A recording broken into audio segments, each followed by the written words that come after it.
You wanted the best. You've got the best podcast. The hottest podcast in the world.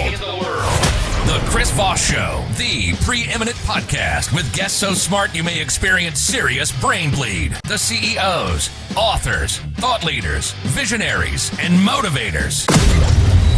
Get ready. Strap yourself in. Keep your hands, arms, and legs inside the vehicle at all times, because you're about to go on a monster education roller coaster with your brain. Now, here's your host, Chris Voss. I'm Chris Voss here from the ChrisVossShow.com. Ladies and gentlemen, welcome to the hour of things that makes the big show. Welcome to the big show. As always, the Chris Voss Show has been around for 16 years, going on 17 and 2,500 episodes.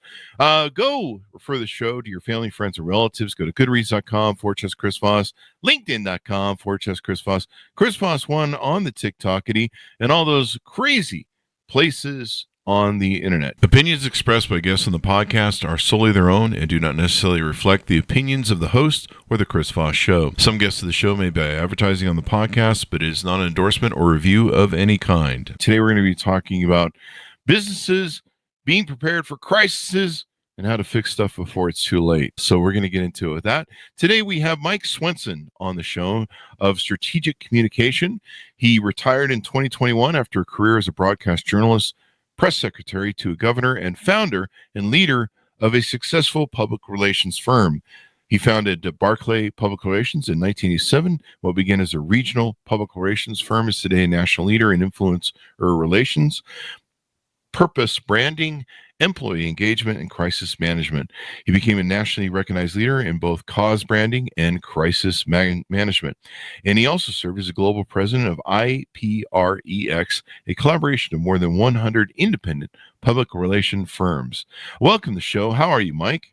I'm doing great, Chris. Thanks for having me on. I've been looking forward to this opportunity. Thanks for coming. We really appreciate having you. Give us .coms. Where do you want people to get to know you better on the interwebs? Two places. My LinkedIn profile, Mike Swenson 1. Apparently Mike Swenson was taken. So I'm Mike Swenson 1. And I got a lot of content on there about crisis, and people can consume that at their leisure. And then crisistrack.com, crisistrack spelled TRAK.com, is where they can find the 9 videos that I put together that lay out the process we're going to talk about today. And they can have that for the low price of just under $1,000 right now. Under $1,000, so just 3 figures instead of 4. That's right. You got to keep the sales thing going. They can enroll on site. So tell us a 30,000 overview of what you do there at Crisis Track and what's about. The PR firm that I started in '87. In the early '90s, we picked up a client that was in the fast food business, and they were in about 15 states at the time. They're now a national brand, but they were growing very quickly at the time when they hired our company. They hired both the ad agency as well as the PR firm to take their brand over. And the head of PR came to me and she said, I'm really concerned. We're growing so fast. We're opening, 50 places a year. And I'm just worried we're not ready to handle a crisis. Something bad happens. And the thing is, when you're in the food business, especially, and you're dealing with fast food, you got a lot of young folks that are working there. It takes one young person doing one stupid thing that turns it into a crisis that boils over and becomes a national story. And certainly a story in local and regional. So we got in a room. She brought her team up to Kansas City, where our firm was located, and we got in a room for about 3 days, Chris. And our whole premise was we got to keep this simple, because a lot of times you'll go into places, ask for their crisis plan, and it's like 3 notebooks up on the shelf, and you got to blow the dust off of them because nobody's ever opened them up since they printed them. Mm-hmm. And so we were focused on, and by the way, manufacturing companies are going to have plans in place to business continuation plans and things like that, operational plans. But a lot of times they don't have the communications figured out ahead of time. That's what we're talking about.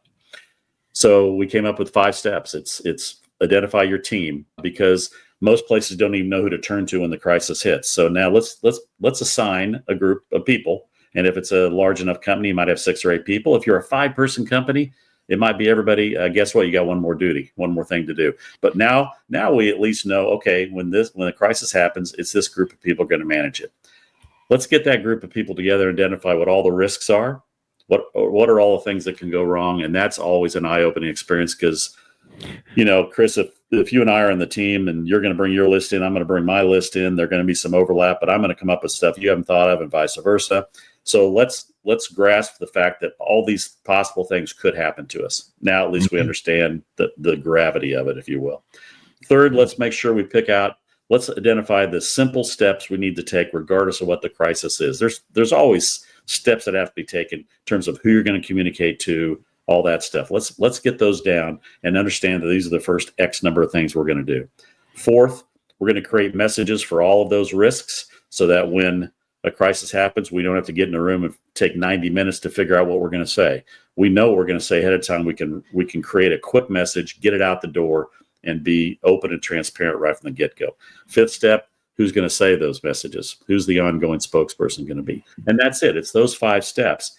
And we had a lot of success with that, obviously, with that company. But then we took that program and worked with companies of all sizes, not just companies. We worked with nonprofits, educational institutions. Any organization is going to face bad things happening. Oh, yeah. Especially today's world of social media, right? Absolutely. I mean, you were for governor for quite some time, and I imagine, there's always some sort of fire going on in politics or, things they have to address, crises, disasters. And then there's the social media aspect of, something going viral or misinformation, et cetera, et cetera. And, like you say, you can have some random employee who's the frontline, chewing gum position that, isn't the CEO that can create a huge disruption for you. In fact, a lot of companies are experiencing right now. I saw some employees recently, they went and did some racist stuff and some kind of fascist sort of interviews on media, and they were surprised that their companies let them go. And in a world like today, you've got to have your contracts built in to where I forget what it's called. There's like clauses you can put in that if you embarrass or immoral somehow, or somehow you do something that hurts the PR of the company, they can cut you. And it's a lot of times these activists will go after not only whoever it is online that's saying whatever that maybe they find offensive, but they'll go after where they work. And so suddenly the company's dealing with something that you're just like, wait, this isn't our purview or a problem. Like, what the fuck? Seriously. Well, and what you're talking about, it's one of the biggest things in a crisis is to own it. I mean, once it happens, it's your brand. We can talk about case studies and stuff, but there's been case studies over the years where the first act that a company that had a crisis happened to was they started pointing fingers at other people, their vendors. It's their fault. It's their fault. No, it's your name up on the sign that's flashing at night. And it's that's your name. The people don't know the vendor. They don't know where the raw product came from. They know that's you, and you caused a problem. Owning it gets it over faster. It's hard to do, and people don't want to do it. But I guarantee you, I can come up with many stories where if somebody owned it and took action from the beginning, it's over with a lot faster than if they don't. Yeah. And so sometimes, like you say, it's owning it, maybe apologizing for it. But, with social media, the longer that thing, bleeds out online, the more it expands and grows. And so being able to get on stuff fast. And I think what you talk about is having preparedness, having teams ready, because shit will go off the rails. And so you've got to just anticipate that you're going to have to address it and be ready to, with probably a set of policies and a manual or some sort of thing, like what happens if this happens? How do we deal with it? Is that what, am I analyzing that's that right? That's my whole mission, is to help organizations understand that you should be, if you're an entrepreneur out there and you're just getting ready to launch a new company, you've got your business plan all together. If you don't have a line item in your business plan, a section in your business plan, that's a crisis preparedness plan, I guarantee your investors are going to be pretty impressed with you if you walk in with a business plan that says, oh, by the way, when it hits the fan, we're ready, and here's how we're going to handle it. Because when and that first step of having that team identified is important, because if that entrepreneur gets his company launched and he or she wakes up in the middle of the night with a phone call at 4 a.m., they don't have to decide who's going to handle it. They already know the team's in place and the team's already working. In fact, that's who called him, was the head of the crisis team that they appointed. Because, we're on it. Here's what happened. We're on it already. Here's the 3 things we're doing. Just want to make sure you knew. Well, it's a lot better than getting the call 4 a.m. and going, and somebody says, so what do you want to do? Well, let's try to wake people up for one thing. Let's start with that. It's always seemed to me so simple, but it's one of those things that gets put on the back burner, because until something bad happens, I'm not going to, I'm going to focus on the matters at hand. And yet when the crisis will be on the front burner real fast. And you keep talking about social media. I mean, I worked for a governor in the 80s, so we didn't have internet. We didn't have we had news cycles. We still had cities. We had cities with 2 newspapers in them. And so you had some time. You have no time anymore. And so as we grew the PR firm and technology changed, and we changed with it, all of a sudden everything got more rapid. And now we're all journalists, because we all carry around a camera and a recording device, and boom, with 3 clicks away, and it's out on choose the platform of your choice. Yeah, you work at you're the CEO of FedEx, and some FedEx driver throws a TV over a fence, and suddenly it's viral, and you're sitting there going, what the fuck? Like, I had something better to do today, but thanks for that. I'm thinking of 2 faux pas recently that and became an internet sensation. That recent thing with the CEO of Astronomer, I think it was, or and that kerfuffle at the Coldplay concert. Wow, that thing. I mean, that thing has become a cultural moment. Okay, had you ever heard of Astronomer before that? No, exactly. I mean, in a weird sort of way, the company put their name on the map, but that's not the way they wanted to do it. That's not the way you want to do it. But it's funny. I joked about that. I'm like, great. Is this going to be the new fucking way that companies are going to, create a fake crisis so they can, get noticed, or, the CEO's got to flambe himself, and what's funny is, they came out and they were trying to play victim, saying that they were entitled to privacy, which you're not in a public place. I mean, no. I know that as a photographer. And how stupid did that sound? I mean, that was just you're just spraying fuel right on the fire at that point. You're just asking for it.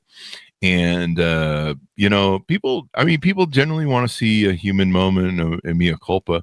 There's one that's just recent, I think this week, where I don't know what sort of sport the gentleman was doing, but one of the stars of that sport was signing autographs and giving hats. And the U.S. Open tennis. Yeah.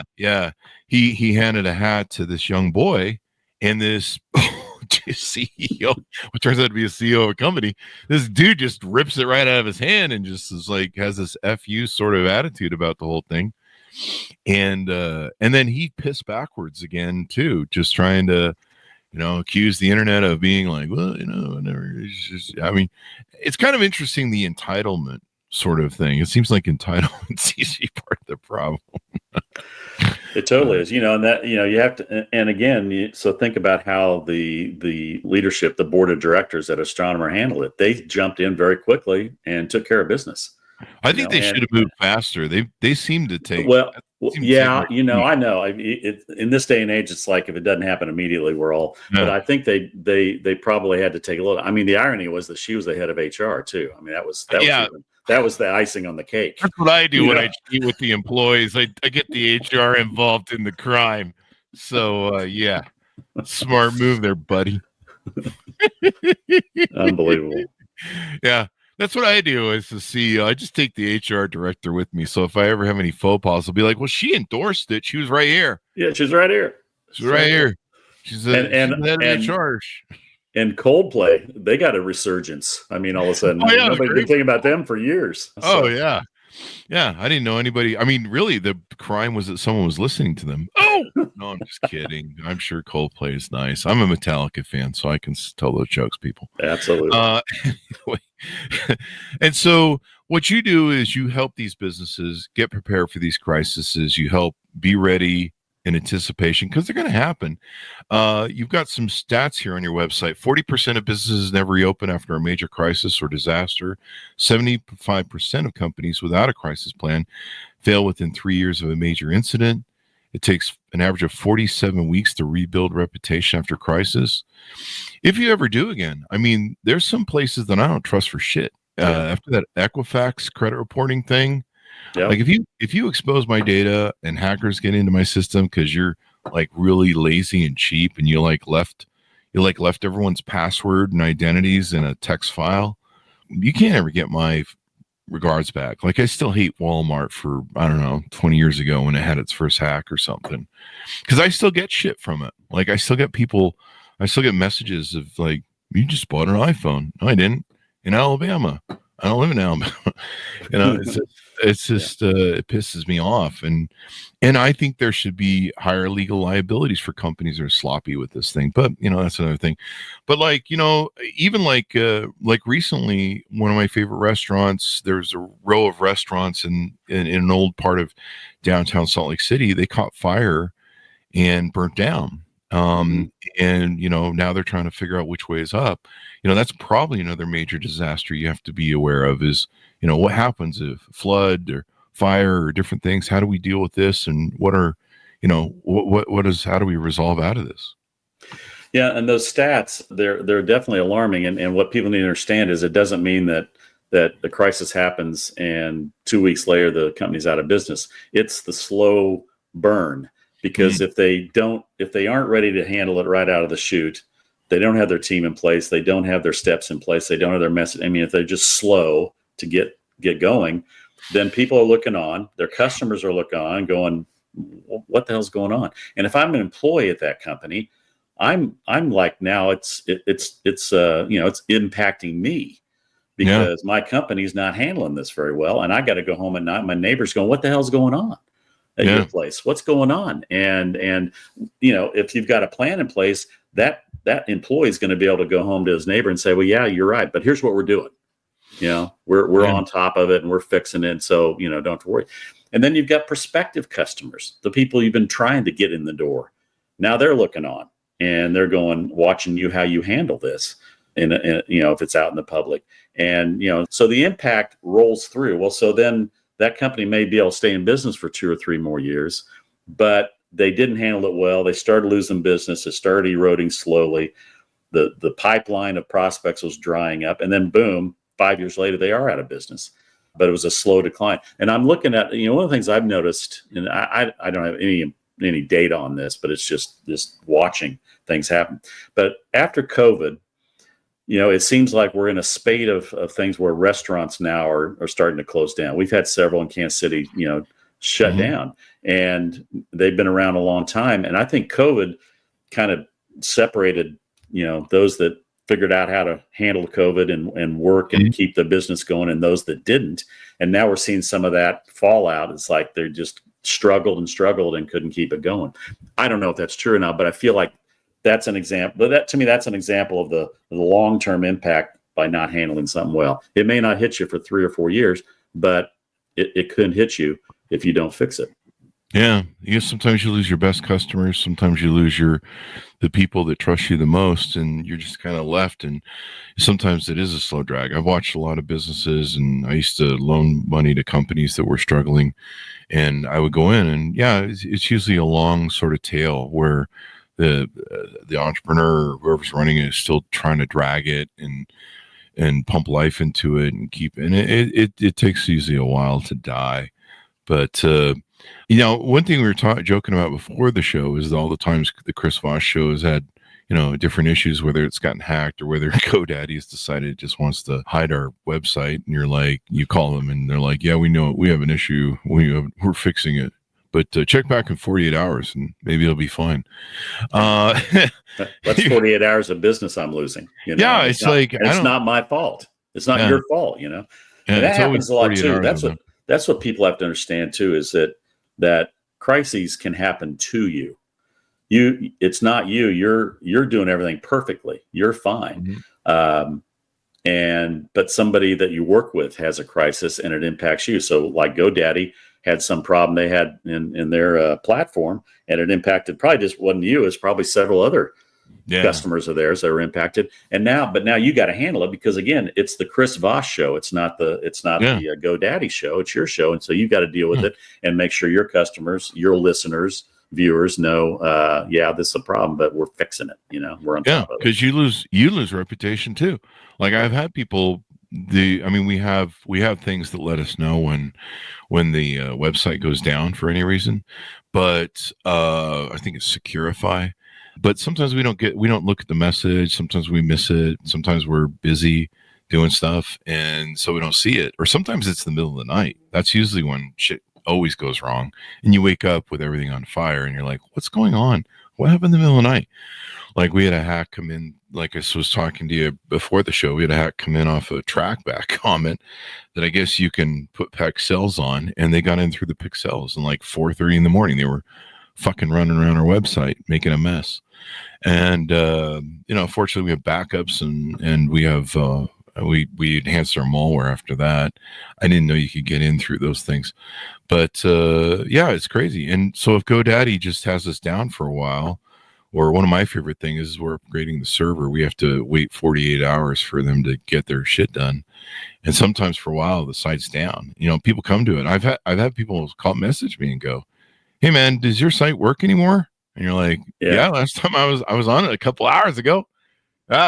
Pretty sure it works. I mean, we use it all day long. It's open, and we're posting shit on there. And then you go and you're like, fuck, it's not there. Or it's 404 or whatever. And so there's a big crisis 10, 12 years ago, and we actually had clients impacted by it at the PR firm. And the crisis was this company is a food company, food manufacturer, that had a horrible record of food safety. And they finally caught up with them, and some product of theirs got into other products. It was a raw product, peanuts, and it's in everything. Well, it impacted more than 350 companies. Wow. And we had three clients that they were a vendor to.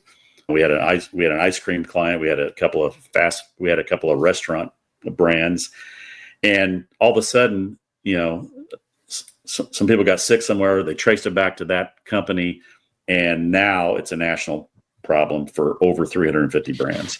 And so we had to deal with it with our clients, help them through. They had to, of course, quit buying product from there, which means from a business standpoint, now I got to find a new vendor, because the business doesn't stop; it just keeps moving. But within 6 months, that company was out of business, and they've been in business for 40 or 50 years. But they just had a horrible record. They just decided they could get away with it and not follow regulations and food safety, and they were making people sick. And those little things that catch up to you. And that's a crisis that happened to all those brands, but they're the ones that had to deal with the fallout. Yeah. I think there's a shrimp company or something that's on right now, and they've got radiation in the shrimp. There is. Yes. That's going on right now. It's like a PR thing right now. And I'm like, radiation, what are we doing? Ordering shrimp from Chernobyl, or what the fuck's going on? Yeah. I thought I ate at a dark restaurant, then I thought the shrimp had a little glow to them, but I like that glow so you can see better my eyes are going bad in my old age. Little radioactive shrimp for you there. That'll glow on the belly. It makes your poop glow. So it's a special tonight. The old blue plate special tonight. I remember being a best man in a wedding it wasn't Chicago, but it was in Indiana, out in the sticks, and we went past the plant where the girls used to put the uranium on the watches so they would glow, and they were taught to lick the uranium in the brush to make it paint better. And they had what they called, have you ever heard of this? They had the uranium face. And so it literally ate apart their face and their jaw, because they would lick the brush and then paint the uranium on the thing. People were like, that's the watch company where that shit went down. Yeah, it was very sad, but radioactive shrimp, I mean, you have to pay extra for that. And Is it as good with the cocktail sauce as regular shrimp, or do you have to have a special radioactive sauce to go with it? Yeah, they've even made radioactive shrimp memes off of it. Yes, that they flooded Facebook with. And that's how these things can go viral and out of control. I mean, the memes from that Coldplay concert fair thing, and then you had other venues like baseball. Philadelphia Phillies. Did you see the Phillies? What they did? Yeah, they all with the two mascots. And so that thing gets legs, man. It just keeps running. Even after you've tried to shut it down, it's still just cooking. And that is a cultural moment. Like, that is going to be on internet forever, So it will be in all of the year in reviews at the end of the year. I mean, it'll be because it was that big. Things that happened this year. It was that big. Yeah. So what else do we need people to know about? How do they work with you? How do they reach out to you? How do they get involved with what you're doing and get advice? Yeah. So when we created Crisis Track, I always had in my contract that I could take it with me and the name and do something with it. And so when I retired, I had about an 18-month glide path, but I could start consulting.